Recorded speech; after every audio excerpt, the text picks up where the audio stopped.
થોડાક આપણે ઉપરથી નાખશું.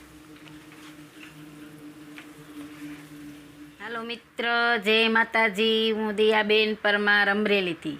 મારી ચેનલનું નામ દિયાબેન ડીનું રસોડું. તો આજે આપણે પાકલ કેળાનું શાક બનાવશું.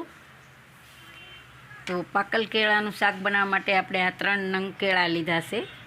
આ રીતના પાકલ આવે એ જ લીધા. થોડીક આપણે રાઈ લીધી છે, થોડુંક આપણે વઘાયણી લીધી છે, એક આપણે મરચું આ રીતે સુધારી લીધું, 1 ચમચી ચટણી લીધી છે, થોડીક આપણે હળદર લીધી, અડધી ચમચી ધાણા જીરું લીધું, સ્વાદ પ્રમાણે આપણે મીઠું લીધું અને લીલા ધાણા લીધા છે આપણે અને તેલ લીધું છે. તો પહેલાં આપણે કેળાને સુધારી લેશું.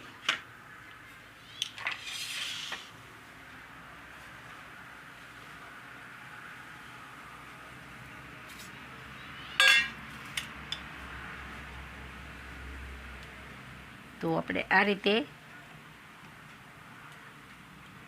અવડાવડા આપણે બટકા રાખશું, સુધારી લેશું આ રીતે. હાવ પાતળા નહીં કરી નાખવાના, નકર આ એમ વિખાઈ જાય એમ. તો આ રીતે આપણે બધાય કેળા સુધારી લેશું. તો આપણે આ કેળા સુધારાઈ ગયા છે. તો હવે આપણે ગેસને ચાલુ કરશું.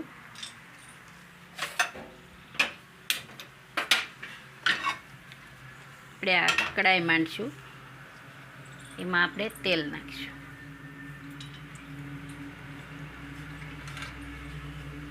તેલને આપણે ગરમ થવા દેવું. તો આપણું તેલ ગરમ થઈ ગયું છે. તો આપણે પહેલાં રાઈ નાખી દેવું. રાઈને આપણે ફૂટવા દેવું.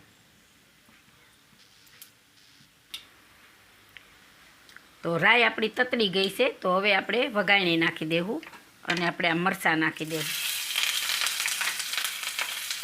પછી આપણે આ હળદર નાખી દેવું.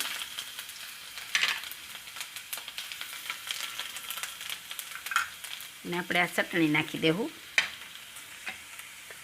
અને કેળા નાખી દેવું. ગેસને આપણે ધીમો હાવ કરી દેવાનો. તો હવે આપણે આમાં જીરું નાખી દેવું. ગેસ આપણે હાવ ધીમો કરી નાખવાનો અને થોડીક આપણે મીઠું સ્વાદ પ્રમાણે નાખી દેવું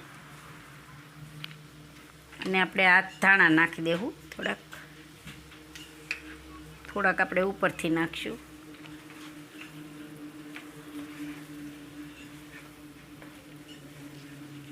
તીખું તમારે જે પ્રમાણે ખાવું હોય એ પ્રમાણે આપણે, આ કેળા તો મીઠા જ હોય. તો આપણે 1 મિનિટ આને સડવા દેવું. તો આપણું શાક એકદમ સરસ મસ્ત બની ગયું છે.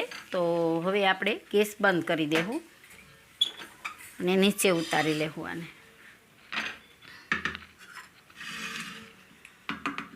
તો હવે આપણે સર્વ કરી લેવું. એકદમ મસ્ત બની ગયું શાક આપણું.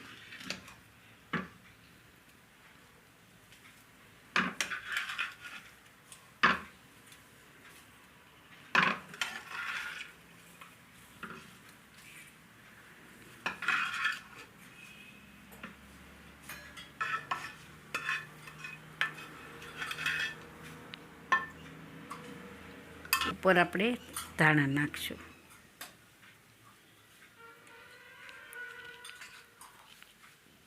તૈયાર છે આપણું પાકલ કેળાનું શાક.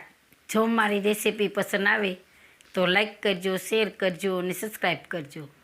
બેલ આઇકન જરૂર દબાવજો. કોમેન્ટ કરીને કહેજો કે તમને કેવું લાગ્યું પાકા કેળાનું શાક.